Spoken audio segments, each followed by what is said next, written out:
In the deep recesses of one's mind, there is a voice, a guiding light through the darkness, a connection to the other side. You're ready to wake up, you're going to wake up.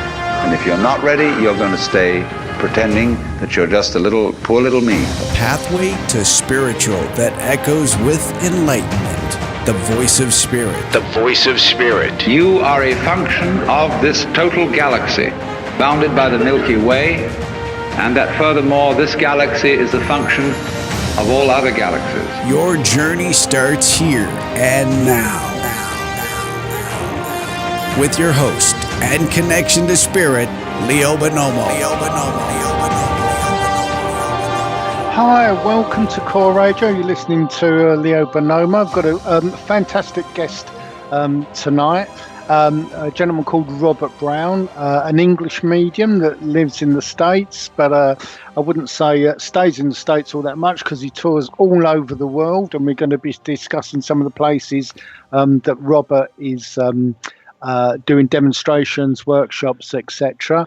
Very, very proud to know Robert. I sat with him in the early 80s for a few weeks in Circle at the Spiritual Association of Great Britain, and an amazing medium. I've seen Robert work twice, and I'll go into one of the times that I saw Robert work, which is indelibly printed on my mind. But for now, hi Robert, welcome. How are you? Hi Leon, I'm very well, very well. Just that you know, I'm still living in the UK, but probably visit the US quite a lot. Oh, other way round. Okay. So much for being psychic, eh? It's just I know that that you travel a lot, and I know that you're doing. You're in Virginia Beach retreat in June, and you're in Newport in September, and all over. That's right. Yep. June. I mean, I think it's our 15th annual retreat. 13 of those years been in the Bahamas. Now we're at the fascinating place, the Edgar Casey ARE Foundation in Virginia Beach. But Newport in Wales in the UK, September, that's going to be something quite special because I don't often get to work here at home in England. So that's a special week.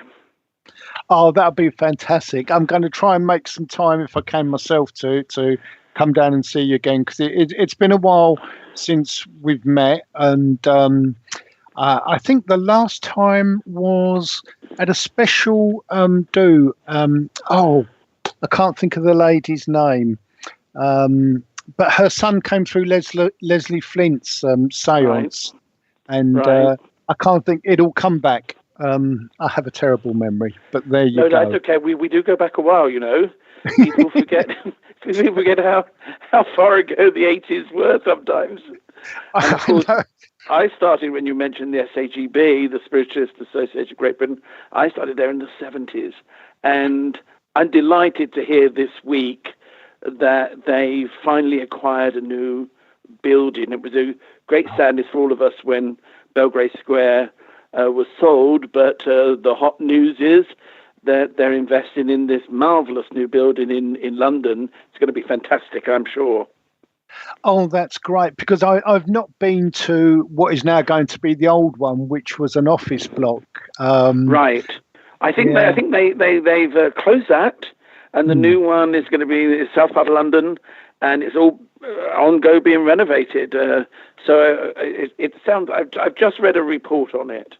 Very excited, because you know that Spiritual Association of Great Britain has a treasure trove of a library, as you may well remember, and a lot of very important artifacts, and so much history came with that organisation.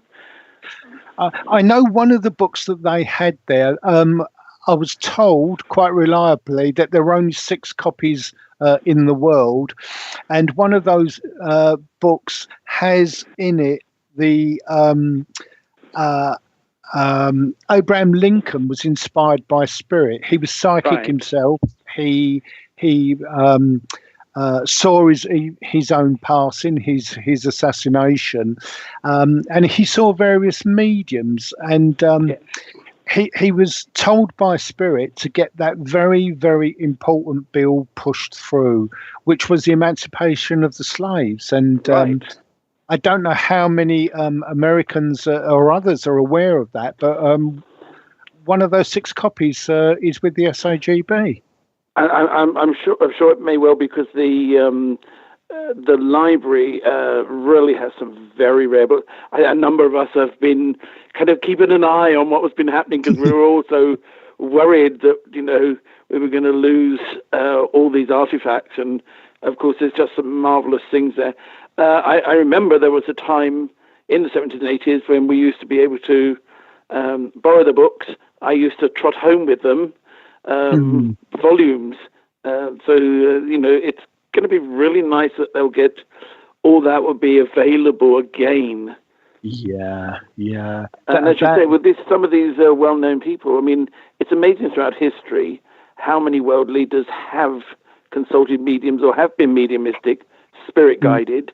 And of course, at times they've not been able to say that, but we learn afterwards. The same with Queen Victoria, and various other members that often have consulted mediums and psychics. Well, yes. I mean, it's been traditional, hasn't it, for the Egyptians and others to have seers and whatever kind of title we would want to put that on. I'm glad you said that, because it is true, absolutely true, throughout the ages. I mean, what's in a name? Whether it's been a seer, a medium, but it's kind of interesting that this is not anything new. This has gone through ancient civilizations, communication, that life continues. It's nothing new. But of course, we have mass media now, and everyone suddenly thinks it's something that just popped up on one of our television channels and just been discovered. But in actual fact, every major religion is based on the fact that there is something after this life. Absolutely. I think it's just man that's corrupted it, hasn't he? Because we've seen that there's great power in religions, and yep, absolutely. And of course, even today, as you well know, there are some people who would love to be mediums, or who maybe are mediumistic, and still cannot resist kind of utilizing it for their own use. And that's the big thing. A lot of people don't speak about, Leon, is the responsibility of mediumship. Yeah, and that's something that I myself express an awful lot, that burden, because I don't think it's spoken enough or taught enough, that when we talk about personal responsibility, I know that if I put somebody wrong, especially deliberately, I have to pay for that when I pass over. And I think, if people were made more aware of that and realised there are serious consequences, I think hopefully would get rid of some of the frauds, or some of those that dabble and think, oh, that will do, as an answer. And I think sometimes you don't have to wait till you pass over. But the fact of the matter is that, that's why I believe that often it takes either a long time in development, because there's a building of trust with spirit and the medium. Absolutely. Even sometimes there are many people that are developing and forging these bonds of trust with spirit without even knowing it. They're just living their lives.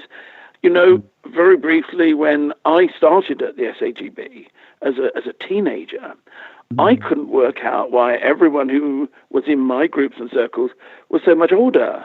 I thought, here I was at 17, and a lot of these people, oh my goodness, were at least 40, which when you're 17 is ancient, isn't it? Yeah. And I couldn't work out, and it hit me like a brick later on that I had this very raw gift and was very fortunate with some of the people who took me under their wing. But many of these people had equally been developing. They'd just been developing in their own life, dealing with people, dealing with their families. And it's not a case of just being psychic. The medium working as a medium, I've said it many times, and the great Doris Stokes once said this to me: you have to have the sensitivity of a deer because you're dealing with people's emotions, but you have to learn to have the hide of a rhino, and it's true. I shall try and remember that, because it very graphically describes how we should be, because we are at times easily knocked, aren't we? Absolutely.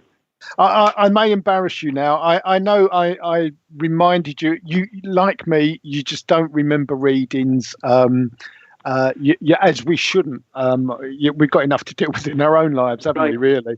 But I saw you demonstrate at the SAGB, and I could sense across the aisle and back a couple of seats, there was a gentleman there that was a skeptic, and you went to him and you said, you're a skeptic, and he said yes, and so you need some extra proof, and he went yes, and you could see all the defences going up, and you said, I'll tell you what, I'll give you your bank account number, and you did, and he went white, and it's the funniest thing I've ever seen. Well, what's interesting, I think that it's not say me, but I think Spirit can really pull out all the stops when they need to. I did a double demonstration with American medium John Edward. We worked together a number of times, and we were doing actually one of our first demonstrations. It was in LA, and we arrived. His luggage, by the way, had disappeared, and he turned up in jeans, tennis shoes, and a Casper the Ghost T-shirt. And of course, I turned up in a three-piece suit, being very sort of British. And he looked at me and said, "You're not going on the platform like that." And I said, looked at him and said, "Well, you're not going on like that." But we did, because that's what he had. And I remember going to one gentleman in the audience, and this man was very antagonistic and kept saying, when I said, "I want to come to you, I have some information for you," and he said, "Well, I think you've been sussing me out all evening sitting there." I got through it, but I hadn't realized how seething John had become. And he stood up and he went to go to somebody else and said to him, "Hold on a minute, I'll do your grandmother." He went back to the man. He said, "Mr. Brown is a very nice minister from England." He said, "If you had done that to me," he said, "I would have busted your chops," as they say in America. But it was so funny because, I think that we have to realize that there's no end to what Spirit can tell us. But what people have to realize, it's not on demand. When something like that happens, it's spontaneous, where Spirit are trying to show something. No medium, as you know, can say, "Okay, tell me this, tell me that." Because I'm sure you've had people where they say, "If my brother, husband, wife can tell me this, I'll believe it." When you deliver something like that, they want something else. Exactly. Yeah, it's never ending, isn't it? Yeah. Yeah. Well, I often thought that, that there was a specific reason for that gentleman to sit up and take notice, and boy, he did. And it's. Do you know what I say, Leo? I say to people, it's not my job to convince or convert you. This is what I'm getting. If it gives them something to think about, something that says, "Well, let me find out more how this could happen," then I think that's job done, because it isn't our job to convert people or convince people, and that's not what we're about. We're saying, you tell me where it came from. And when it's something like that, obviously that man needed facts and figures and something that you couldn't know.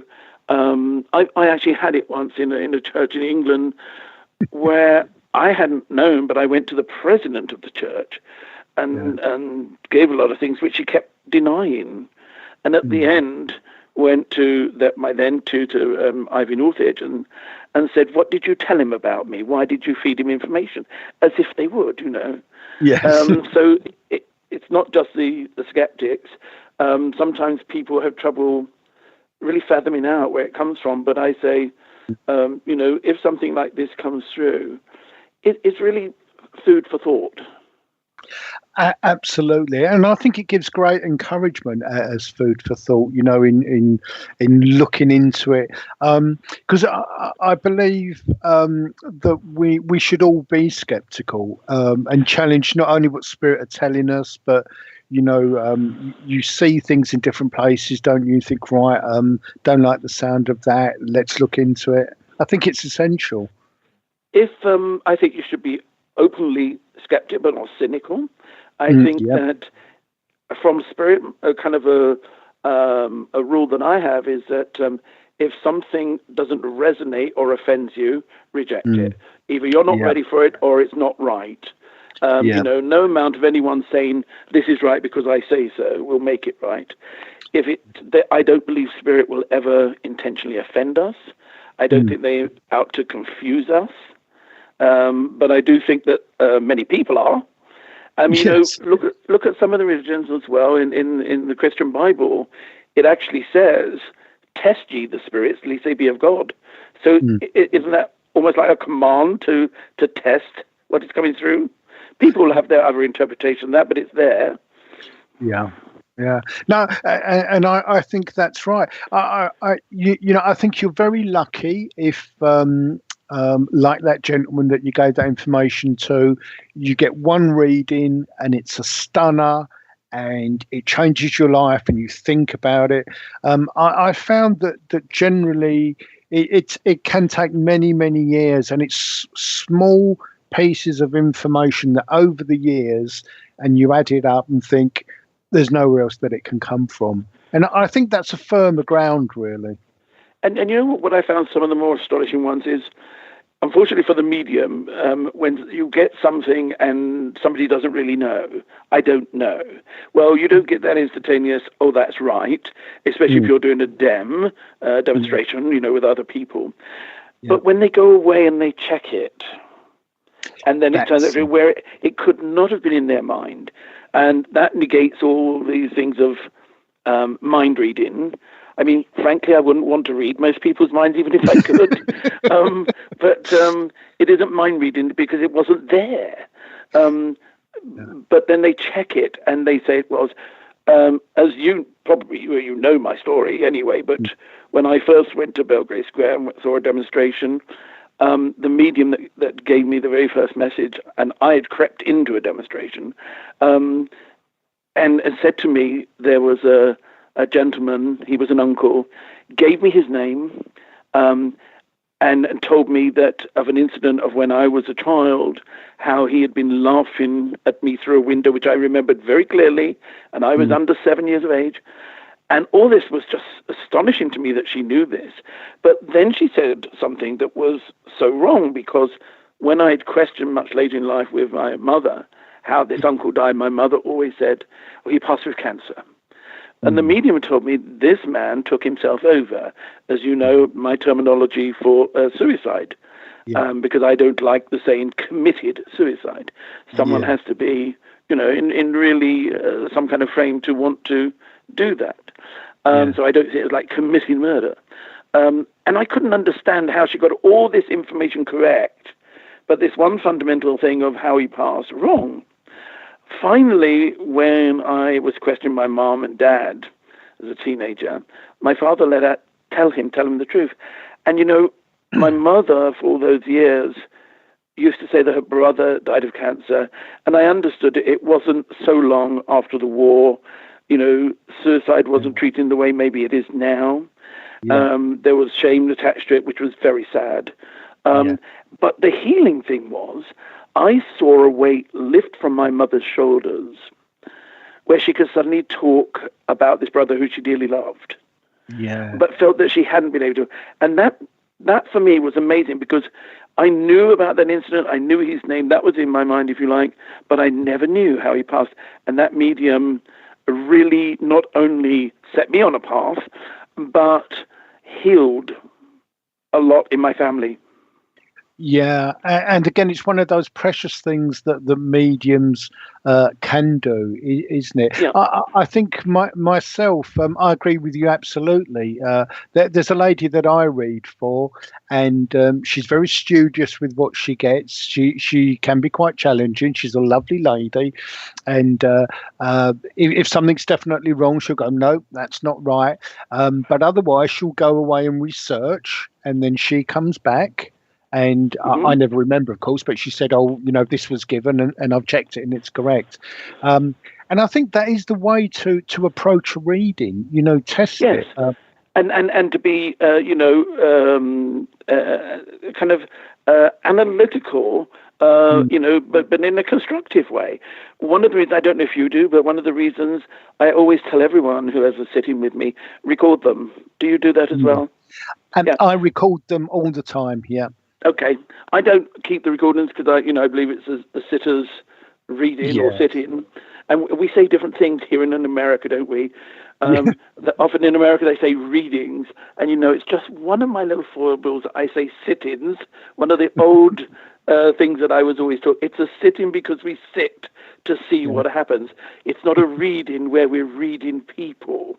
And I've always remembered that. But, I had one man once, nice man, and came to me, and let's say I said, Bill. And he was adamant. He said, there's no Bill in my family, no Bill in my family.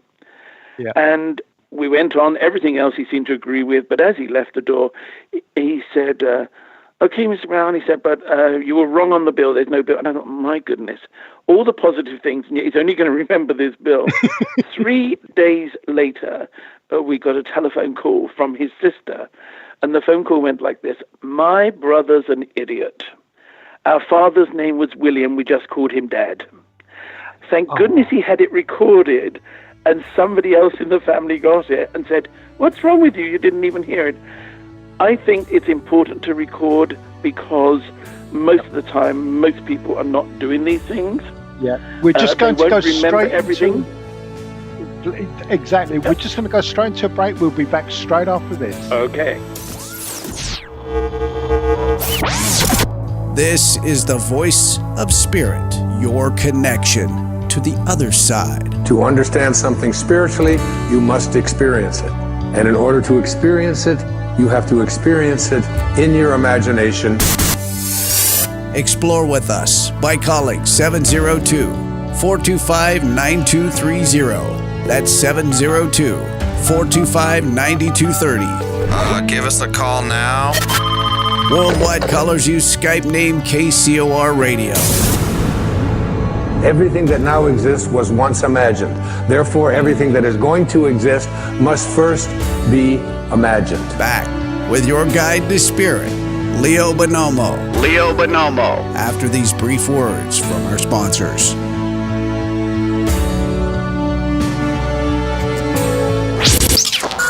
We interrupt to bring you this. Would you like to advertise on KCOR Digital Radio Network? This is what I'm talking about. At a fraction of the cost of traditional radio advertising, why not? Tell them the good news. Whether you need to promote your next book, product, or service, we can customize a package for just about any budget. Finally, there is hope for the hopeless. Why limit yourself to a tiny local market when KCOR can brand you to the world? Here's all you do. Visit KCORradio.com or contact our sales department by email at saleskcorradio.com. We want it now! See the difference with us by letting us work for you. This ain't reality TV! The KCOR Digital Radio Network. Saturday nights live on this station, it's a ride into the parabnormal. From aliens to UFOs, Bigfoot, ghosts, and anything else you just can't explain. I'm Jeremy Scott. I'll entertain you with 3 hours of conversation every Saturday night, somewhere between abnormal and paranormal. Join me for Into the Parabnormal. Live Saturday nights from 6 to 9 on the KCOR Digital Radio Network. 30 seconds and counting. Broadcasting to you from another planet, beaming you a world of entertainment. This is the world-famous KCOR. Now listen live online at KCORradio.com. I like everything about this station. When do I listen? Like 24 hours a day. It's my favorite station. I just love the music. It keeps me going at work. Incoming message. In a digital world infiltrated by government as well as civilian disinformation, a single, powerful, and researched voice speaks through the night. We're getting a signal. Join Erica Lukes, the host of UFO Classified, as she interviews some of the hottest, sometimes controversial, but always informative people in the world of ufology and the paranormal. they knew for sure that it was an alien craft, and our governments around the world have covered it up. The reason I was taken aboard was because there was no choice. I would have been dead. UFO Classified, 4 p.m. Pacific, 7 p.m. Eastern, every Friday night. Exclusively on the KCOR Digital Radio Network. The truth is out there just waiting to be discovered. But the question is, are you ready for it? UFO Classified, hosted by Erica Lukes, the new voice of the high desert. Exclusively on the KCOR Digital Radio Network.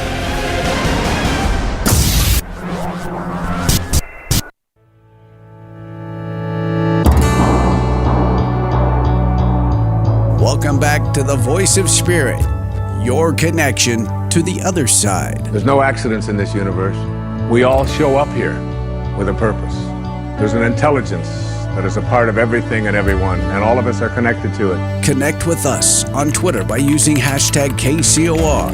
Even better, join us live in our chat room at kcorradio.com. To get a free reading during the show, call 702-425-9230. That's 702-425-9230. Give us a call now. Worldwide callers, use Skype name KCOR Radio. And now, inspirational clairvoyant medium, psychic, and your connection to the spirit, the host of the Voice of Spirit, Leo Bonomo. And welcome back. I'm very, very pleased to speak once again to Robert Brown, a brilliant medium. I know Ego will he won't probably be wanting to be described as that, but a great medium. Welcome back, Robert. Thank you. We've got a question here from a gentleman called Michael Starr, and he says, when appropriate, can you please tell Robert I'm listening, and I'd like to know, does he feel that every single bit of sensory information experienced in every human life is recorded by spirit? Yes, absolutely. And also, I believe that we do review it, every action, thought, and deed, even the things we get wrong, because how else are we going to learn? And probably like you, Leon, I don't believe that we get to review all this in a second. It's probably over eons that we get to review every action, every thought, every deed. So I do believe it is. And of course, we know of also the Akashic records, for those who know of them. And I truly subscribe to that. Yes. Yes. Yeah. I do as well, because it's not just the, smiling, but it's the snide thought behind the smile, isn't it? It's those bad intentions that, we're all human. And that's the key word. In all things, it's your intention. In our subject of mediumship, you can be psychic, you can be even mediumistic, but to be a good medium. And first of all, what's a good medium? I think their greatest gift or their greatest asset is an honest medium and a sincere medium. And to do that, it's got to be your intention. Again, I've often said, unless your intention is, I want to help other people, don't do it. You'll come a cropper sooner or later. Too many people these days, and I'm not down on them, but so many people seem to think it's a career choice, or something where it's an option that they can do because they've seen other people maybe become famous or wealthy. Very few, I would say. Yes, me too. But I think there's many other things you could choose for certain wealth. I think so. I wrote a book through automatic writing called Summerland, and my publisher keeps saying to me, you wrote it, it's your work, and I just feel I happen to be there holding the pen, nothing more. And you know what? I know that's not humility just on your part, but I think you're absolutely true, because these books, like your one, that have a message, I think you're just a vehicle. Absolutely, and going back to this point, there's a point in it where the character's main guide talks about the mind being God's camera, and that every single thing, thought, emotion, feeling, is captured. And the main character's a young boy called Alex, and she says to him, "Everything is captured, even that snag in your sweater." And he looks down, and he wasn't aware that was there, but the mind knew it was there. It recreated it. So it's we can't escape from any of that. No, and I think that should make us even more aware. And when we know that there is also something beyond this life. First of all, I've said to many people, if this life were all do as you please and hang the consequences. But most of us know, certainly understand that there's something else. And that being the case, we should be more aware of how we act and react to one another, how we treat one another, to know that sometimes when we speak to someone a certain way, you may know your way of speaking to them, but you don't always know the reaction. So I think we should be more mindful. Yeah, and I think this is one of the great things that the proof of a life after can bring, because let's face it, it's not going to change everyone. There is true mental illness, and there are people that just want to wreak havoc. But I think for the greater part of the world, if they have the choice and say, actually, I feel it's true, I think the world could be a much better place. Oh, absolutely, absolutely. I mean, I don't think anyone would come to harm learning about mediumship, learning about spiritualism. It doesn't mean they've got to be that, but just to understand not only the concept but the truth in it. It's an asset to understand this. It certainly, once you know, it certainly puts a twist on how you behave, or certainly should do. Yeah, absolutely. I know sometimes, as you say, not even mediums are perfect, and we all get it wrong, and we are here because we're fallible. But every so often, it doesn't hurt to go within and reflect on how you're dealing in life and how you're dealing with people. And then you wouldn't be so surprised how things return to you. Absolutely. I've known some people that are very, very spiritual, and we talk about karma. And I found that people that tend to be of a more spiritual nature, karma comes back like that. Sometimes within hours or minutes, they step out of line, bang, that's it. And I kind of call that like walking a tightrope or being online, that they're so sort of, they're with it. And others, it's almost as if they don't notice how or what they've done. And down the road, it comes back and whacks, and they say, well, why did that happen to me? Do you remember that time when... and they don't, because it's disassociated, It is, yes. We've got a lady, Laurie, online, and I think she wants a reading. So, hi, Laurie. Thanks for being patient. How are you? I am so well. How are you? Very well, bless you. Very well. Would you? I know how it works in the States. People like to ask a question, but would you like to talk to Robert? Sure. I would just love to know basically what my next year roughly is going to be like. I've been through ups and downs, so we want to see how it's going to fan out toward the end of the year. Well, as Leo will tell you, as a medium, I work with spirit, and I get my information from those in spirit. I'm not a predictor. I'm not a psychic that's going to do this, but I can tell you something about you. There is a very strong grandmother connecting here. I don't know how well you knew your grandmother, but this lady is very strong and determined. I'm a great believer in we don't always get the person we want to hear from, but we get the person we need to.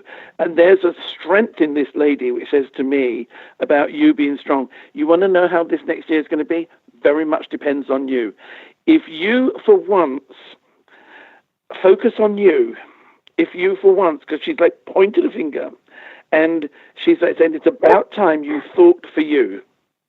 You know, it's nice to think of others. It's nice to do for others. But at this moment, it's about you. Plotting, planning is about you making goals in this year. And if you do set yourself goals, I'm not sure that it's important that you reach your goals, but it's important that you have them, so that if you get halfway, you're going to get further than these last 2 years where, frankly, you've been a little bit going around in circles. Having said that, it hasn't been all your own fault. It's been some of the choices you've made about those around you. Right. So did you actually know your grandmother? Oh, my grandmother half raised me. Right. Because, you know, I thought I was going to say like mother. I kept saying the mother thing because I kind of felt like this grandmother was like a mother. But, you know, this lady, rather than say so much, can look at you and convey a message. Do you understand that? Yeah. The way she looks at you is if like she's saying to you, now, put yourself first. That's not being selfish. That's getting yourself in order. It's getting you kind of balanced, and then everything else will follow in tune. So I really feel that you're coming out of a rain cloud. Just to say you're coming into the sunshine is not enough. You've got to take part. You've got to set your stall out of the things you want to do, the things you want to try, the things you want to aim for. So it'd be really good. I mean, we're right at the end of this month, but the first quarter of this year for you to be sitting, you can write down a big list. What do I want from this year? Then go through that list and go, but what do I actually need? And if you make those as some of your goals, you're going to have a very kind of potentially sunny year. But you cannot, and no one can, sit and wait for it to arrive.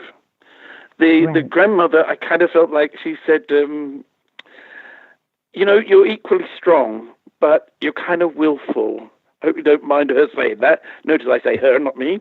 You're kind of willful. Sometimes you've done things that even you know was not in your best interest, right? Yeah. And I want to say sometimes with choices with some people, you've kind of done things not in your own interest, like, oh, I know I shouldn't do that. I know, but I want to. And then you end up saying, oh, I know I shouldn't have done that. Think for oneself, because as you get yourself in balance, you're going to be attracting those in balance around you. I would be very surprised if you didn't have some trouble, not permanently, but a little bit of trouble with your back. Yeah. Yeah. Yep. Because, you know, there have been times when, according to your grandmother, she's watched you carry everyone. Yes. Either emotionally, I don't say physically, but, you know, it's almost like, here, let me do it. And your mantra was probably, I'll do it. And now I think your mantra should be, I'll do it for me. Because in getting yourself in the right space, you're going to be of more use. You're going to be of more positive abilities to complete the things you need to. It's like you're in a second phase. The first part of your life is done. Learn from it. Use those lessons of how you're not going to be. You're not bad or anything like that, but how you're not going to be. You're not going to be there just for everyone else, but for your purpose. You have a purpose too. Right. She was quite a kind of a wise lady, one of those people that even if you hadn't told her what was going on with you, she kind of knew. So she comes through with strength, and I think that is what you need, the strength for once to put yourself first, and then things can work out. Good. That sounds like a plan to me. Okay. All right. Thank you. Fantastic. Bless you, Laurie. Take lots of love from Spirit, and thank you. And please call again sometime. We've got a very interesting question. Yes. And someone said, for all of us that have lost loved ones on this earth plane, can Leo and Robert discuss the pros and cons of what would happen hypothetically if a hard technology such as computer type of system was developed which allowed real-time communications with those loved ones.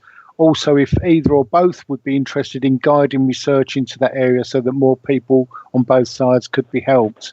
That technology is there already. It is used, and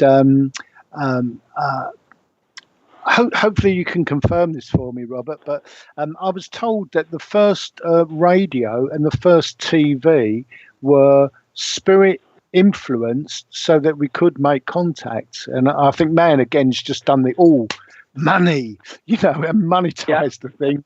Yeah. And that give them nuclear energy, just make a bomb.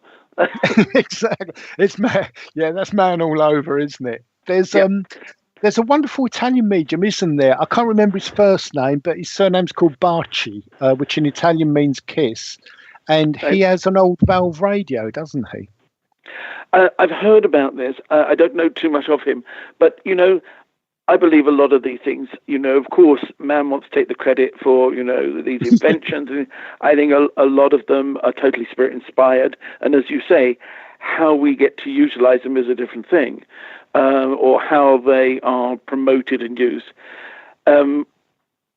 I think there has been a lot of communication. I mean, from even years ago in my lifetime, and way before that. But in my lifetime, we've had direct voice mediums. As you know, Leslie Flint was a good friend of mine. We've had these abilities. There are around. I think what that question means is it's not really perfected. And I think there's a lot of work to do. Do you know, I think for that very reason of how we deal with things, which is why spirits have not always handed things over and there you go. I think these things have to be worked for, which is why some of our physical mediums take a long time to develop. I think that spirit building trust with them. After all, they're giving them something that could be utilized in different ways. So they have to learn to trust them. I think these things are there. I think they certainly need developing. People seem to think that mediums shy away from something. This medium, and I know you, would always be open to tests, would always be. Do you know, I actually feel that every day I'm working is a test. But,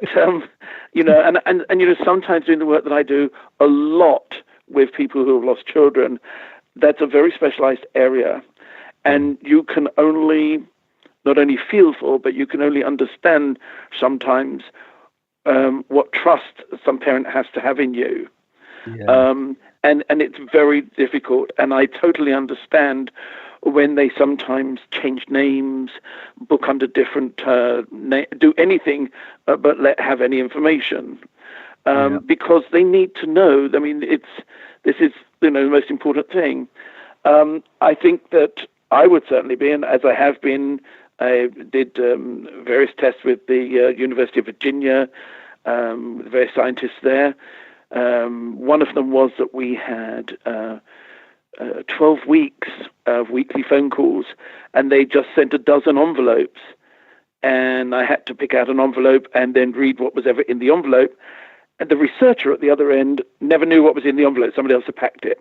They could only take notes. So it was like a triple blind. And we got very impressive results. I mean, they've published them now. And over the 12 weeks, I think the one I did came out at 86%. And I'm not saying that in a crone way. It was good to know, because I think that also the mediums need to know that they're getting it right. So I think up for testing, yes. I think there's a lot of work to be done. I think the greatest thing about mediumship, it can stay stagnant as it does when some people say, oh, this is what I do and this is what I'm capable of. Or we're forever pushing barriers, which I know you're about, I'm about. I've often likened it to peeling an onion.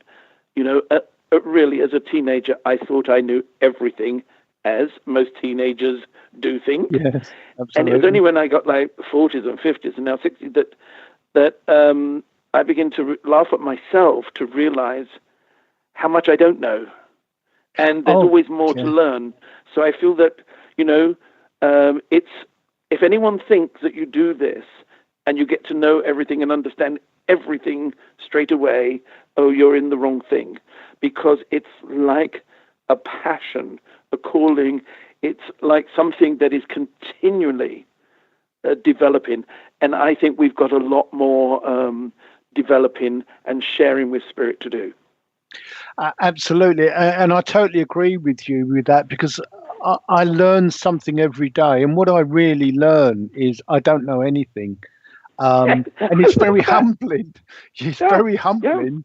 And I love it when something happens and you go, oh, I never thought of it that way. My greatest thrill is when I'm doing a sit-in for someone and something comes through and I haven't heard it before. And I can't stop myself. I'm sorry, but I know it's your sit-in and that you've organized this, but I just heard something I never heard before. Do you mind if I use that? Yeah. Spirit with me, they have... I was going to say a way of waking me up, but if it's something that I can learn from or my students, then I remember it. Perhaps not in the whole context, but certainly the essence of it and the example of it. But it is humbling. It's a bit like being at nursery school and getting the sudden realization, that you've got secondary, S level, super level, genius, and thinking, oh my God. It's daunting. And what is fascinating, you never know who you're going to learn from. And it doesn't have to be another great medium necessarily. Well, that's true, you can too. But, it's like sometimes the one person who's come into a group, a class, a demonstration, who has some innocent query, question.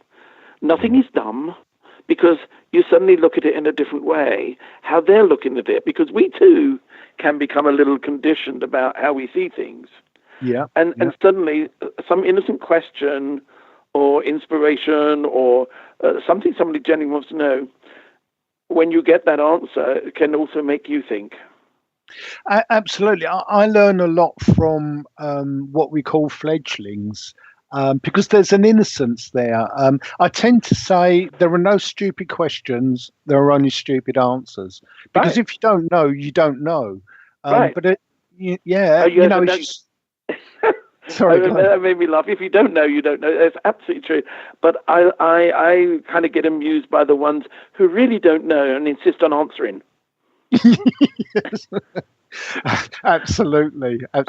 Just as a bit of humor for us, I remember, and I won't say who, but I remember one medium saying to people when asked, what happens when you die? And this medium says, well, some will go to the left and some will go to the right. And some will go to the hospital and some will... And I thought, why not just say you don't know if that is your concept, Absolutely. And then you had people sort of turning up saying, will I be going to the left or the right? Yes, and stand there thinking, I've missed something here. Just run that past me again. Yeah. For people, hopefully, if you haven't heard of a gentleman called Tesla, Nikola Tesla, he was a very, very famous scientist. He brought out, I think, something like 300 brand new patents. Tesla died, I believe, in the 1940s, invented all kinds of things. And he also invented the Tesla Spirit Radio. There was Edison also believed that this was possible and held secret sessions with scientists to perform tests on these machines. So we have, I think, as long as the machine, from the beginning of these machines being invented or the ideas of them, there have been ways of communicating. Okay. Well, not only machines, that of course, I always like when somebody said, oh, they're a pioneer of spirit communication, and my answer to that is, I think you'll find that might have been Moses. Absolutely. But Tesla, taking on that, was a genius. I think totally spirit-inspired, as inspired as Leonardo or Michelangelo.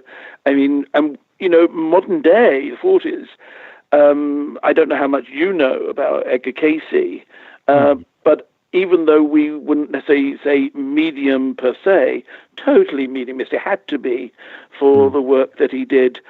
And sometimes with these days, we're not always getting the quality. And I think that's more to do with the mediums even not having the time, inclination, or the ability to apply themselves solely to their work as some of these people did. I mean, there really should be a film made about Tesla, but he was sort of buried a little bit with some of his inventions not even credited to him. Absolutely, and I know that Edison stole a lot of inventions. I know he had someone in the patents agency, and that, we're going straight into a break now, and we'll be straight back after this, and we've got another question from Michael Starr.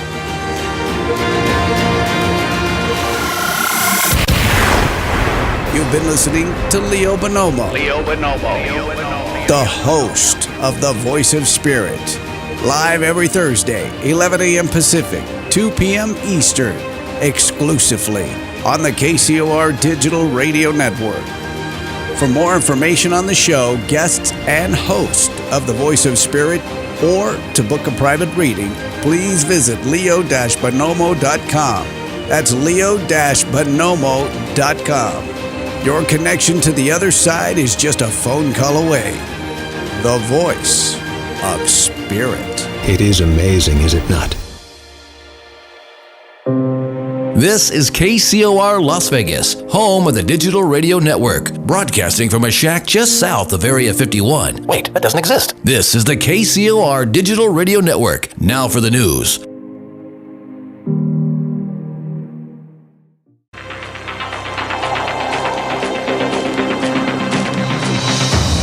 In the deep recesses of one's mind, there is a voice, a guiding light through the darkness, a connection to the other side. You're ready to wake up, you're going to wake up.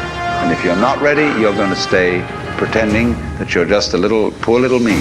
Pathway to spiritual that echoes with enlightenment. The Voice of Spirit. The Voice of Spirit. You are a function of this total galaxy, bounded by the Milky Way, and that furthermore, this galaxy is a function of all other galaxies. Your journey starts here and now. With your host and connection to Spirit, Leo Bonomo. Hi, and a very, very warm welcome. I'm getting my my words mixed up. Sometimes I have people with me, and that's how they are. Very, very warm welcome back. We're talking to wonderful Robert Brown. We've got a quick question from Michael Starr again, and he says, ask Robert if technology may be matter of frequency and permission to use it. What do you think, Robert? Well, certainly I think it's frequency. Permission to use it, I think that the fact that we have access to it, yes, we have permission. I'm not quite sure how he means in that context, but certainly it's frequency and vibration are the two keys to mediumship. Get on the right frequency, get on the right vibration, whether that means the right intention, as we spoke earlier. But vibration and frequency, golden key to all communication. Absolutely. And I agree with you, because I don't think Spirit would bring it forward if they're not going to allow you to use it. It's Yeah, I think some people think also of the other side, and we maybe have to touch on that, is that, is it some false spirit, or is it trickery? Which is why the command of test ye the spirits. Sometimes we get things and they're not always what they seem, and I think that's about the testing. Absolutely, and that's something that I'm also very keen on. The darker side of it, because just like us, we all vary, and some people are better than others, and it's the same with spirits. We've got Nell on the line. Hi, Nell. How are you? Good evening, Leo. You blame this on yourself for this one. You shouldn't have commented on me earlier on. I'm that challenging reader who likes to do the research. I think it's wonderful, though. I think if people did that more, and we're going to be talking, Robert and I, after about what constitutes evidence, but I think if people do that more, rather than just getting the fluffy stuff, and, it's nice to say, well, yes, your mother loves you very much, but when that constitutes the message. Oh, there are people here, they love you, and they're watching you, and they're close. That's not evidence. And you know, we say, thank you, but I don't need you to tell me that my mother loves me. I knew that, you know. But is it Nell? Yeah, yes, Robert. Good evening to you. Obviously, hello. I don't think we've ever met, but just from no, we haven't. What that Leo just said about questioning, brilliant. I think people should question, and I think people should give feedback to the medium. Some people want to tell you everything. Most mediums, when they've done their work, it's not that they don't care or they're not interested, but it's not their business. So they've kind of moved on, so they don't always remember it. But it is important that they get feedback, whether they're right or wrong, because that helps in their development. And someone like you, say, for example, who does check things, if they goes back and tells, say, Leo, that was right now that I've checked it, that's going to resonate with him. It's going to vibrate with him. So he knows next time, I know I'm getting this, because there are some people who just wouldn't know or wouldn't bother checking it. And many people with spirit communication kind of want that instant gratification that if they don't get what they want, then it's not it. But it's not always what we want, it's what we need. So I would be grateful to a sitter like you who checks things. Oh, good. I'll put you to the test right now then. Okay. Oh, we've done it now, haven't we? Sorry, Mel, go on. Anything and everything, any information's welcome. Well, you know what? The thing is this. Straight away, I just get like a group of people around you, and I feel this is family. I don't think you had the easiest start in this life, right? No. Then I'm really going to say to you, I don't know what I'm talking about, but I'm going to say I don't think you had the easiest start, because I think you had the people that you needed, not necessarily the ones that you maybe would have wanted, but I think over your journey you've realized the different people that were in like family were there sometimes to show you how not to be.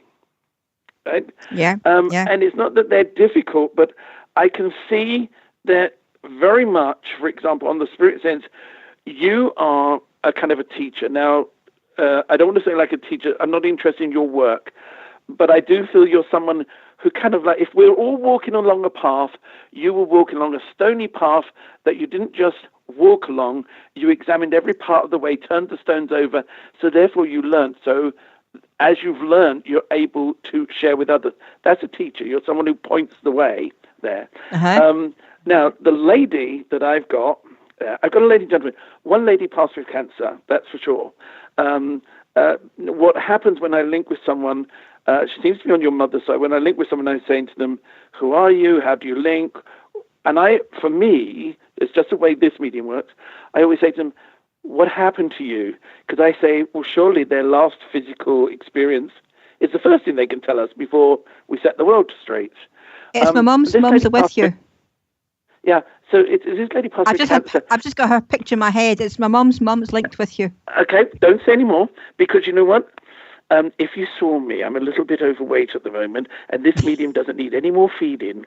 So when you say things, and you know, it's good because everyone's listening, everyone that is listening, this is good for them to know. You're saying those things, but you really don't want to feed the medium because you want the best out of it. And every time you tell them something, it's giving them a bit more information. Asking questions is great. Giving information is something else. So this lady, she's sort of around you. And I'm going to say, I think that you are a sensitive soul. And you probably, if you heard the radio earlier, if you heard this radio program earlier where I said, sensitive as a deer, hide of a rhino. Oh, that's yes. You. That's you. Yeah. That's you. But you've had to learn. It's not your nature to be tough as a rhino. You've had to learn. How have you learned? What I see is like the rain clouds from the past. The great thing is Spirit placed you in a family where right from early time, that's why I say it wasn't a great start, right from early time, you had to learn to survive. You had to learn to grow. It wasn't as if you were nurtured and mollycoddled or had everything.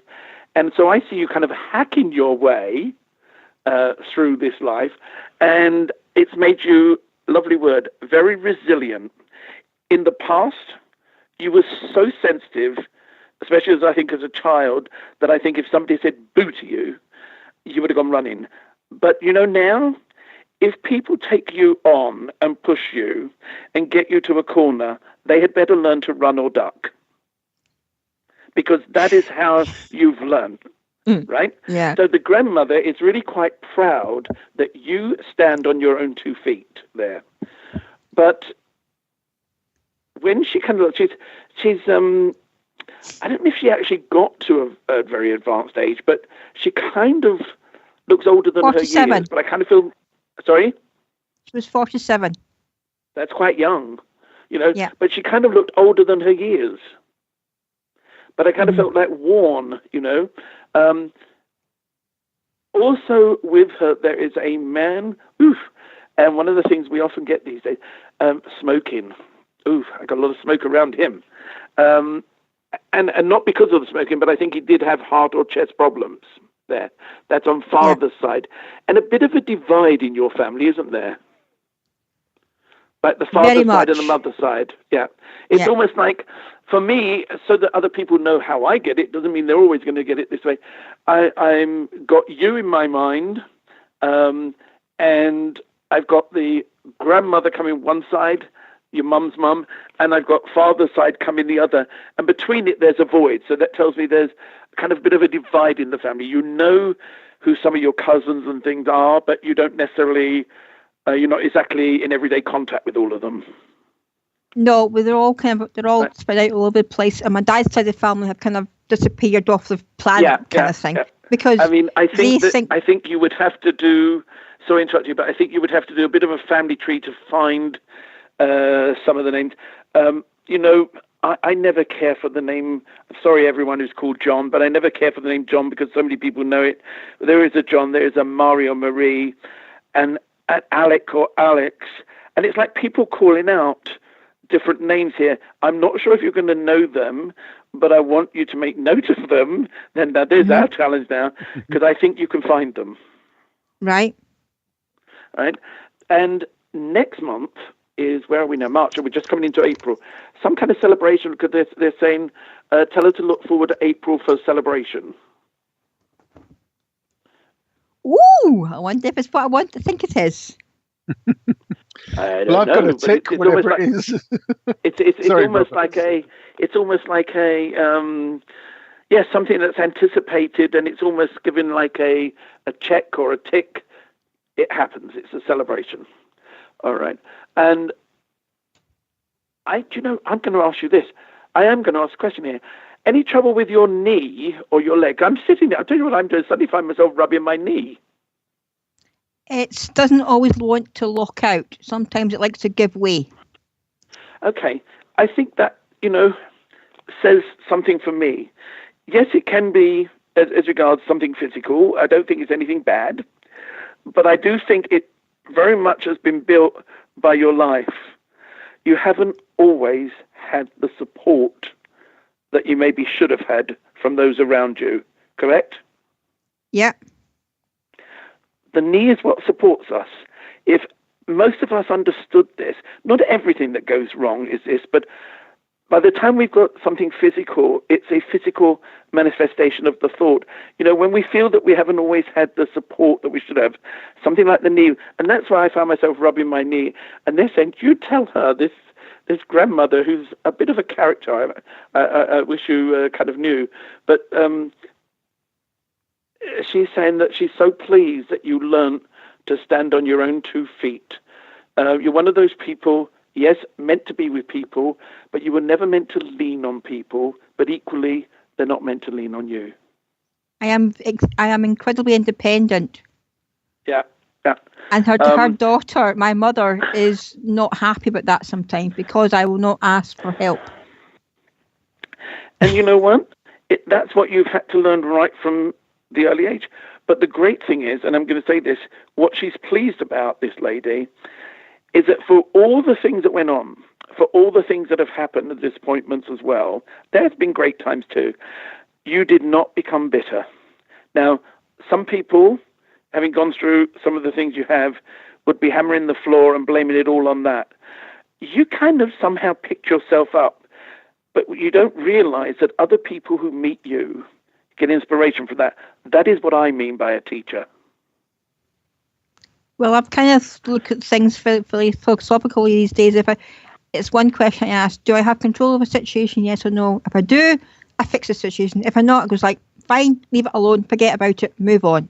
Yeah, I believe we have input in everything. I certainly believe that we have free will. In fact, I believe that's all we have. And sometimes we make decisions, and sometimes we make wrong ones, and we have to accept the consequences. And we have that ability also to listen. But how many of us truly listen? I'm sure you love people, but I think you're equally happy with self. I am very self-contained and I'm happy being a hermit. Is it you with all the books as well? Yes, do you have a lot of books? So. Yeah. I think you've got quite a few books. And this lady said, tap in these books. I think you've got a lot more books to read. Not that you have to for the knowledge, but I think that you'll never run out of these books. Animals love you, and I like that. I like that, right. That animals gravitate towards you, because I think we can learn a lot from the animal kingdom. We can certainly learn a lot about vibration. You can't make animals love you. You can't make animals come to you. Very rarely, because they have a sensitivity that most of us have lost. Mm-hmm. But like attracts like, and the animals seem to vibrate to it. So I make that statement that you must love animals. I do. I've got 2 doggies. Yeah, and it's interesting. They're my babies. Because you have. I was going to say you have 2. I was going to say they're more like your family. They're my babies. All right. I hope this makes some sense. It does. The father guy, could you understand the smoking, or somebody who would sometimes, let's say, cough, and you'd hear them before you see them? I think I might know who that one is. Right. See, I think it's actually more clarification, but it's like I've got people either side. Leo, of you. I think it's William. I'm not sure if it's William or the other grandpa, but it might be William coming through. I think so. It's William. Yes, okay. No, do jump in. But there's no coincidence. Go back to a little bit earlier in the show when I was giving that random example of the man, and I said, your dad's name Bill, and the sister said his name is William. Do you see? There are no coincidences. It's not to make everything fit. I don't want to do that. But I do believe everything happens for a reason. There. William's a regular guy. I think a number of things that have happened to you have been spirit. By the way, I think spirit work with a lot of people, and not all of them are mediums. Right? I think that spirit work through many people. Yeah. And I really get the attention that you've had experiences where you've had reason to say, I think that was them. I think you've had your own experiences. Yeah. It's kind of like, oh, okay, fine. Yeah. And I tend to go ask Leo, and he kind of verifies things for me. It's great fun. All right. I hope some of it makes some sense. Yes, it does. Okay. Nice to speak to you. And if ever you see any of me Demin anywhere working, do come along and give me some feedback, because everyone needs it. We need to know that we're getting it right. Well, Leo is actually a personal friend and mentor and development coach for me, so he keeps me up to right, and I keep him up to right. Yeah. Well done. We all need it, don't we? Yeah, I've got friends like that, thank goodness. It's funny with mediums. We tend to find some people that either stay around forever or not at all. Absolutely right. Robert, thank you you, look Nell. after yourself tonight, and love and light. Lots of love and light. God bless. Yeah, so we were talking during the break, Robert, weren't we, of what constitutes evidence? Because, because it can be different for different people. And I think sometimes with skeptics, I was actually doing an article on this, and I know you write for Psychic News as well, don't you? Yes. Did you hear that? Another bit of great news for people is that Psychic News is merging with Two Worlds. And under Tony Ortson, the editor who used to edit and be at Psychic News. So I believe I'm continuing to keep the column there. So I'm very happy about that. Yeah, and it's a great magazine, and it is available worldwide. So if you want to go for that, then please do. Because sometimes it's skeptics. Yes, that's right. Sorry, some spirit here is just trying to get me on track with what I was talking about. Okay. It's if you're talking about people, there are only a certain amount of shades of eyes, aren't there? There's only a certain amount of difference in height and that kind of thing. But I think what constitutes good evidence as well is not just what's said. It's often the way it's said, the inflections, which bring the character of the person through. I think it's important that people are able to recognize, not just by name. I suppose the ultimate, people say, well, why don't they just come through and say, my name's Jim Weatherby and I was 67. And, well, quite often they do, but it's never been a conversation in the sense of kind of question and answer. We can ask questions. We don't always get what we want. And I've had things where I remember an elderly lady and her two children, who were themselves in their 50s, say, came to see me in America, and her husband had passed. And the sitting went, and they always told me, because they became friends after, they said, use it, because they remembered their first sitting. Otherwise, I wouldn't mention it. I'm certainly not going to identify them. But we got all this information, how he passed, got his name, got everything, kind of things like that over the period of the sitting. And then the elderly lady said, well, there's one more question. And I noticed that her kids kind of visibly sort of groaned. And she said, everything you've said is right. But my husband and I had a special name for a certain part of him. If you could tell me that, I'll believe it's him. And I said, how far do we want to go? And if I got that, will you want something else? And that's the point. It comes to a point where you have to say, was there sufficient information that couldn't be known to identify? And as you say, characteristics, facts, how someone passed, I think is quite important. It really has always been my way. I just say, well, if that was the end of their so-called physical life, what happened? Let's work back before they start telling us what kind of year they think we're having. And that, by the way, in my opinion, can only be what they're seeing as regards to potential. I don't believe they can tell us what it's actually going to be, because we haven't made our choices. They can see potential. Yeah. Personally, I believe my guide showed me that we come here for a reason. We have certain things, and I always call those stepping stones. Those are things we have to experience, have to achieve. But 90% of it or more is how we get to that point, whether we take a direct route or, the scenic route, that kind of thing. Absolutely. And I think we come here with a blueprint of things that we've agreed we need. They can be more generic, like love, joy, anger, hatred. How we actually learn them depends on some of the choices we make, but learn them, that's what we've agreed. Absolutely. And I also feel that if we don't learn something, then it comes back broadly similar, harder, and again, if we don't get that right, it'll do the same. And I think this is why sometimes people, they're stuck in a catch-22. Well, have you ever worked out that can, obviously it doesn't have to be in other lives, it happens in this life? Because I recall dealing with something where... Well, I recall dealing with that, and I really didn't want to deal with it, and it was a very awkward situation. And I remember... I was so lucky. I've known many mediums and a lot more ministers.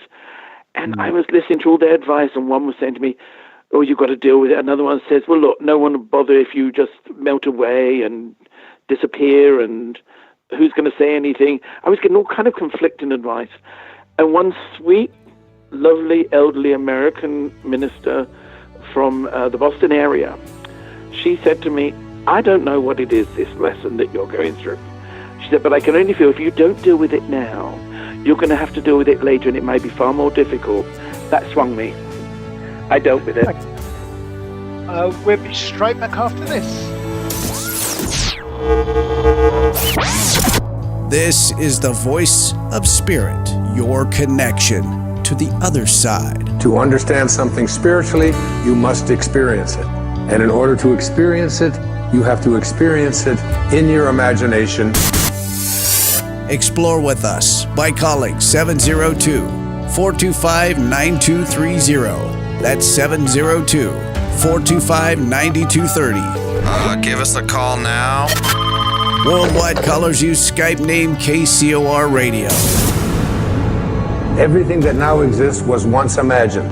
Therefore, everything that is going to exist must first be imagined. Back with your guide to spirit, Leo Bonomo. Leo Bonomo. After these brief words from our sponsors.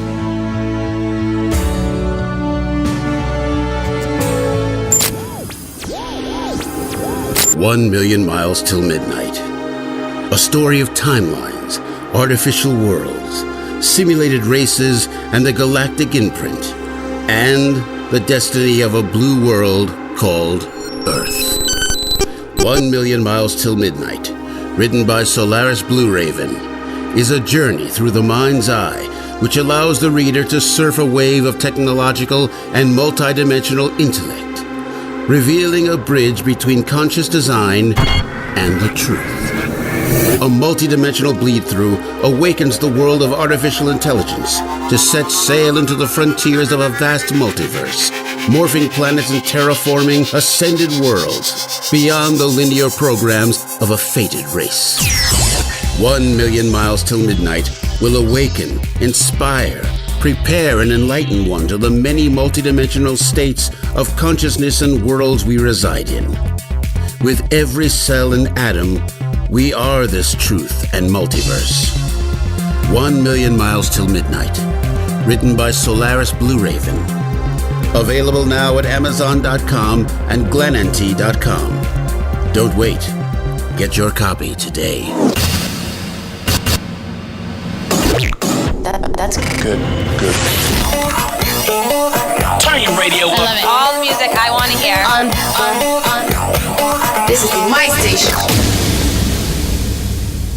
If ever a breed was affectionate to a fault, it's the Golden Retriever. They're people dogs, pure and simple. And the Golden Retriever Rescue of Southern Nevada needs your help. If you would like to volunteer, foster, adopt, or donate, go to the Golden Retriever Rescue of Southern Nevada's website at grrsn.org. That's grrsn.org. Or call 598-GOLD. That's 598-GOLD. The all-new KCOR Digital Radio Network. Great. Make a note of it. It's great. What if maintaining a healthy weight was as simple as drinking a cup of coffee? With Valentis coffee, it's that easy. Harvested from the world's most pristine coffee farms and packed with the purest ingredients on earth, Valentis takes losing weight to a completely new level.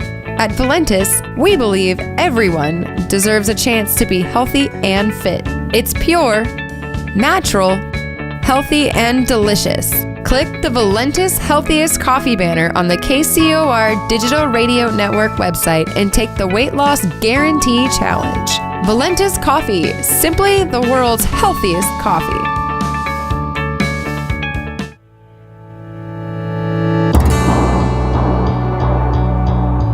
Welcome back to the Voice of Spirit, your connection to the other side. There's no accidents in this universe.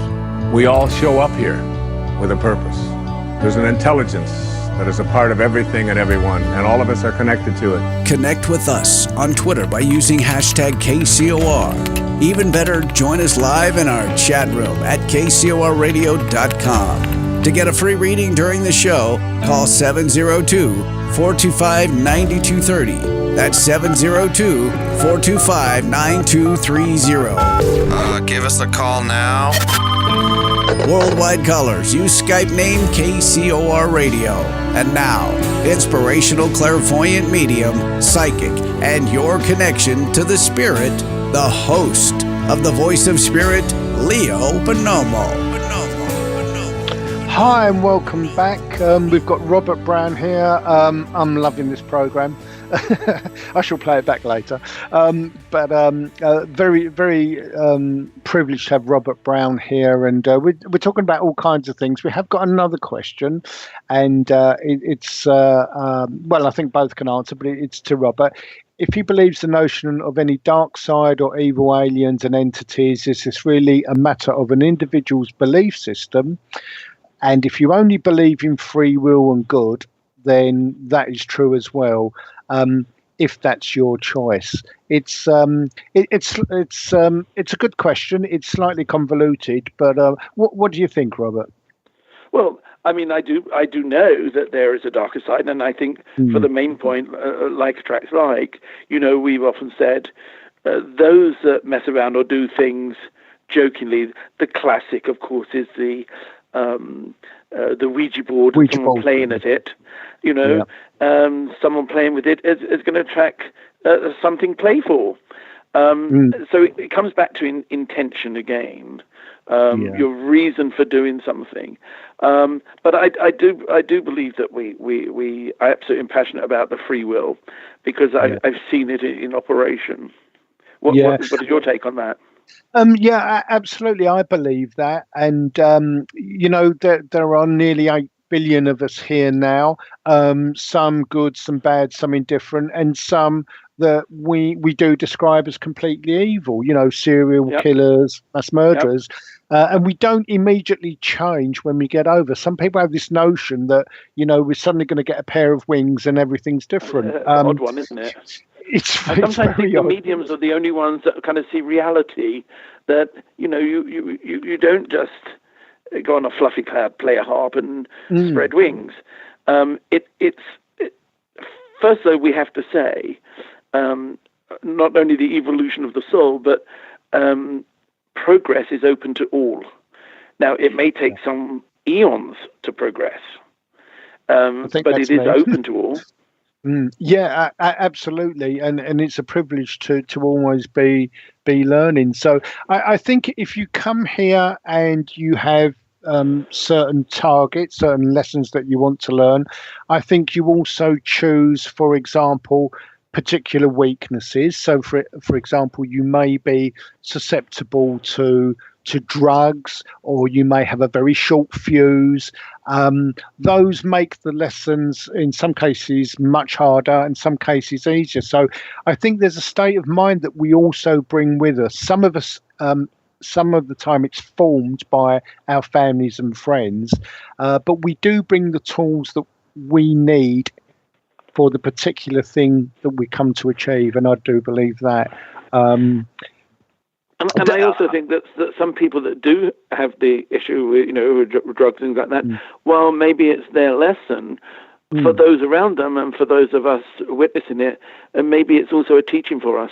Sometimes they can be some of our best teachers when we see what somebody else is dealing with, and we're all too quick to judge in a negative way. Absolutely. You know, because there's that saying, isn't there, you know, we didn't pick our family. Actually, we did. We pick the circumstances that help us best. And, I think, regardless of what anyone thinks, I think we get the kind of families that we need. We don't always get the family we want. Listen, if it was a dial-up, I'm going to say, I'll have the Waltons family. They're all good looking. They all love each other. They've all got great teeth. You know, but it's not what you get. You get what you need. And sometimes you don't get that loving, caring mother, but end up being very loving and caring because you didn't get it. Or you decide not to be like father who was negative. You know, so you get what you need. And it's a great way of understanding why you were in the situation or came to the situation that you did. There's nothing to learn when everything is rosy and perfect. Absolutely, and my guide once said to me about incarnating and coming here, and he put it in spirit terms and then human terms. And in spirit terms, he said, we can gain a lot from a harsher life, a harder environment, and this is why people choose, for example, to have a life born in Africa, starving. That kind of life, because in human terms, we'd sit there and we go, no, thank you. Millionaire, happy yacht, that'll do me. So we do make choices to live hard lives. And I think we get the kind of life or the kind of circumstances that we need to experience what we came here for. And another thing about making mistakes and using the free will, where we've, people may use their free will to become a drinker or whatever. Mm-hmm. The person who never made a mistake never made anything. Absolutely, you don't learn. If it's right, then it's, that's the way it goes. You don't learn. Talking of Michael Starr, we've got a lovely question again. Is it the Michael Starr show? Hello, Michael Starr. I think it may be. It's a great name, isn't it? It's Michael says, please ask if it's debatable that we may simply be, in effect, living in parallel universes with the spirit world, and in fact, they may consider us their spirit world, and the only thing needed to give us all the sense of true immortality is this solid and reliable, maturely developed and tested communications platform. I like the way he's put that. It sounds very technical, doesn't it? Yes, it's very well thought out. Well, we are living in parallel, aren't we? Yeah.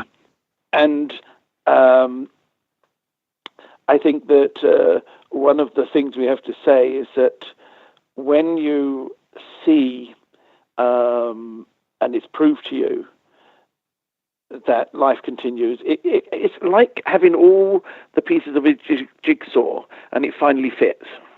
Yeah. Does that make some kind of sense? Absolutely. But I think, yes, we're in parallel. If we think about 80 years and 10, yes, quite a lot of us are living to be 100 now, but it is a fraction. It's a blink of an eye in eternity. Yep. And I know that we sometimes refer to the afterlife as the real life. I certainly do. And I know that sometimes from spirit, this is actually viewed as the dream, the little phase, the dozing, if you like. So I know that that's true. And we have to put this in context. For us here, 70 years, 100 years can be, can be a really hard slog, but it is a fraction in time. So it is a blink, yeah. Yeah, I personally believe that there are, we talk about the 7 planes, but I feel that there are other planes in between those. And we do, of course, as you've said, like attracts, like we build a world, certainly initially, that we go to. Where people of like mind, and there are, I think, thousands of levels between each of those. And a lot of people think about the Earth plane as because that's all they know. For many people, that's all they know, and so therefore this is a wonderful place, even with all its problems and wars and evilness. It's still a wonderful place, and it is. But I can't help feeling, in the order of things, this could be the universe's lunatic asylum. I think you're right. It's often described as hell, isn't it? I know my guide explained to me one day that in spirit it may take you. We've got eternity, of course, but it may take you a few hundred years or longer to learn something.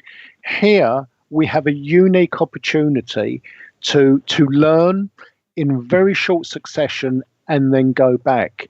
Right. And it's unique because here we have a physical body that we have to learn to control. We don't start walking generally for about a year. When we're adult and we walk around and we run and jump and what have you, it feels very normal. We don't really start distrusting and doubting until we've had experience of it. Absolutely. And my guy gave a good example. He said it's a bit like learning to drive a car. You see, there's the wheel, there's the pedals, and this is what you do, and that's great. But when you get in it as a learner, it can be quite awkward, because things sometimes don't work the way that you feel they should do. And have you ever noticed how does sometimes, we often hear with young children, some parents, and I unfortunately seen quite a few pushing them as psychic and mediumistic, which they wouldn't do that, but because it's quite natural.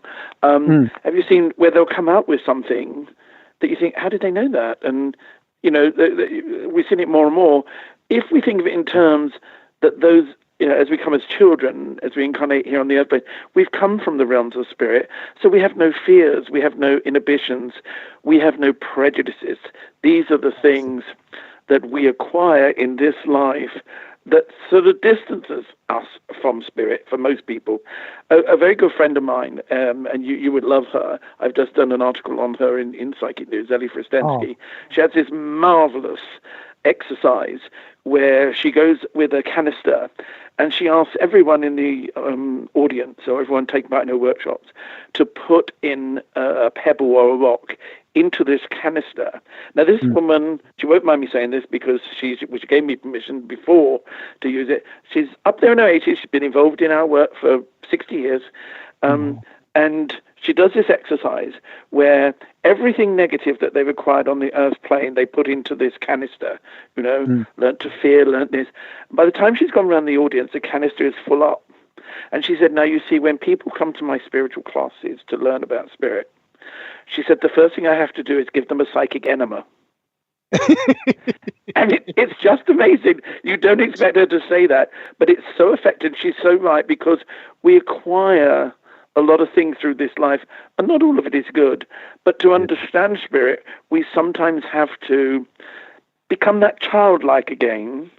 Not in the not childish, but in the innocent way of kind of accepting with a reasoning mind.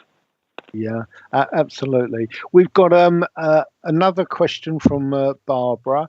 And she says, I've been on many paranormal investigations lately, and the trend is to bring in a psychic or medium as part of the ghost hunting team. Has either Leo or Robert done this, and what is their take on working with paranormal teams? Have you done that, Leo? I have. I've done it once or twice.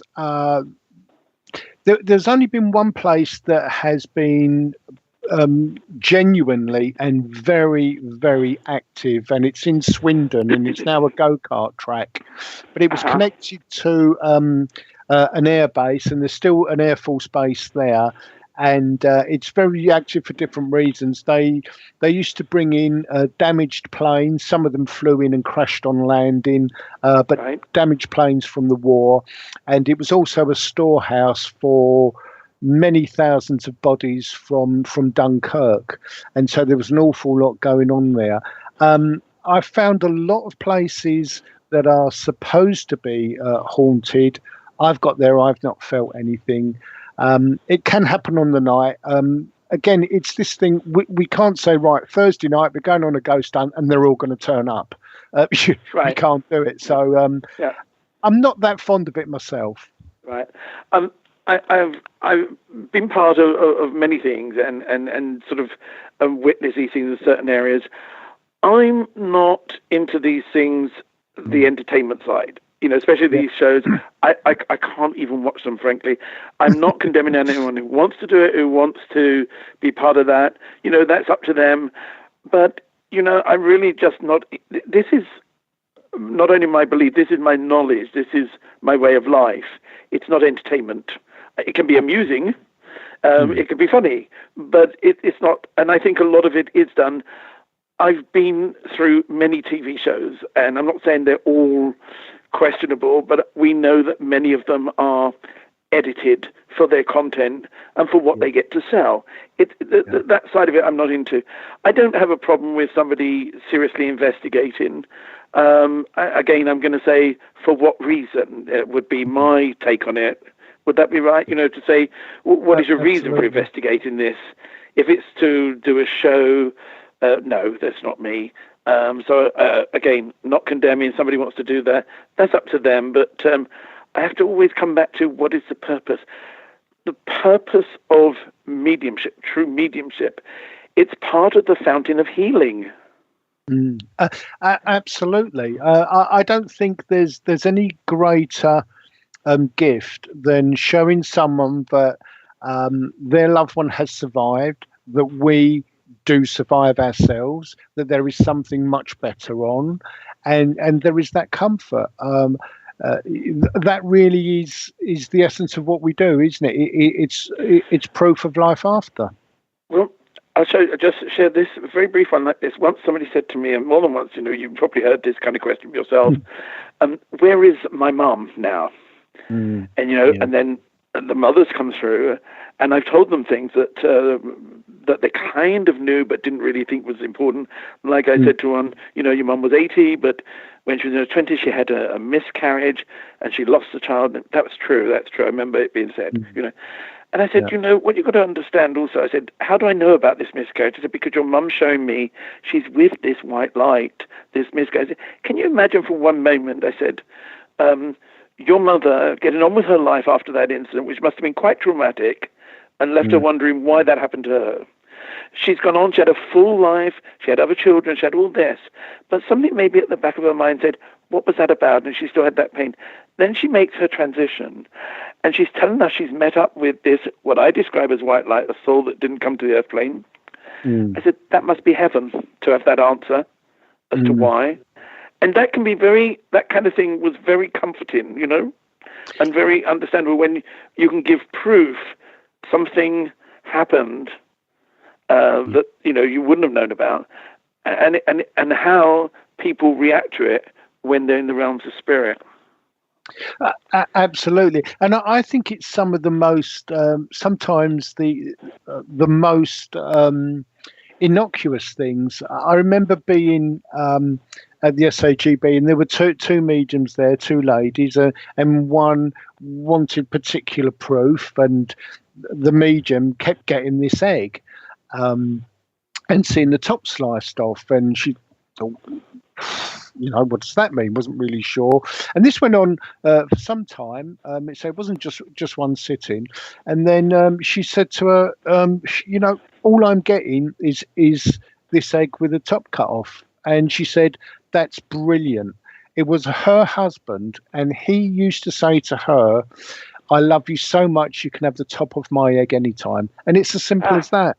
Yeah, people sometimes are waiting for this great big thing, and it can be just a small thing that is so pertinent. We've all had it where somebody's gasped when you say, well, what have I said now? And it is personal, and it should be identifiable, but it doesn't have to be, the secret formula of whatever. I'm if I may take 1 second to ask you something, Leo. Absolutely. May I? Right. Yeah. We never obviously discussed beforehand. We've never set this up. But I'm going to ask you now, I know soon towards the end of the show, I'm sure. Yes. I would like to ask you, would you care, please come to the retreat for the day or so in Newport when we're here in Wales? Because I'd love you to speak to the group. And I'm saying it now because I don't want people thinking I was inviting you at the beginning so you'd be nice to me. No. But that is a real privilege. I would love to come. Good. We'll set that up. We will set that up. Absolutely. That is fantastic. Thank you so much. Yeah. Again, it is sometimes the little, even inconspicuous things, isn't it? I was doing a demonstration. This sounds like ego, and I do apologise for this, but I was doing a demonstration, and I was giving a message to this lady, and I like to go down afterwards and chat to people, and I've had some strange reactions. People talk to you and they go, one woman said to me, oh, you are normal, aren't you? Because mediums, sometimes they float in from the medium's room, they do that, and they float out and they're never seen again. And I'd given this message to this lady, and I came down and had a cup of tea and things, and she came up to me and she said, I didn't know you had a limp. And I had to think, oh, no, I haven't. But when her husband was coming through, he had a limp in life. And because I like to walk around the stage, the platform a bit, and obviously he'd affected my walking. And it's sometimes it's not what you say, is it? When you are truly, as you were then, when you are truly, I call it online, when you are truly in tune, on the same tightrope, think of it as a tightrope, as spirit. This is why it doesn't happen all the time for all the time. But when you're truly connected, you can do things that you're totally unaware. Again here, I did one where I was drawing the figure 8 on my trousers, just the outline. And I kept thinking, why is my hand going to my thigh drawing number 8? And I looked up, and the man and lady opposite me, his jaw was on the floor. And I said, well, what's the matter? And he goes, what are you doing? I said, I don't know, it's just like the number 8. Their son, every pair of jeans he had, he drew the number 8 on. Oh, bless. And that to that man was more evidence, more powerful than any word, any name that I could have given. Absolutely. And this is, again, I never tried to convert anybody, but this is what I find a bit strange about skeptics, because they'll go, well, it's a coincidence. And it's like, it's just not in the same universe, is it? Well, I mean, there are no coincidences. There are no coincidences. It's understanding why something happens. The scientific so-called, or as I like to call them, the late learners. They approach things that if something fits in a box, they can explain it, they can duplicate it. It's fine. Only now, and I don't know if you found this, I'm getting a lot more medical people, doctors, professors, surgeons, and a lot more. I mean, because I've had that spread of years, 20 and 30 years ago, it would be, I remember going to one when I had a perforated eardrum and I had some healing. And at that time, I wasn't really too knowledgeable about healing, but I went back, was so excited. I said, I don't need the operation, I don't think. Look, my hair, it's healed. He was a top Harley Street consultant, and he'd rather say that he got the diagnosis wrong than something happened in the healing. But now we're getting them wanting to understand. We've got some marvelous medical doctors now who are looking at things saying it can't all be physical. And I thought, hello, you've woken up. And it's great because they are opening up. And God bless them, our nurses, who have to look after people on an everyday, everyday way, are certainly realizing that it's not just physical ailments, there's more to it, become more compassionate even. Yeah, there is a doctor who is a medium, and he works in Walthamstow, and so they're all different levels. We're going to have to close. We've literally got about a minute, maybe a minute and a half. I found myself waking from sleep a few days ago because Stephen Hawking passed over, and I woke from sleep absolutely laughing and a bit frustrated because I'm, what am I laughing about? And I suddenly got the image of Stephen Hawking in spirit, sitting in his wheelchair, thinking, "No, this can't be right. Hold on,"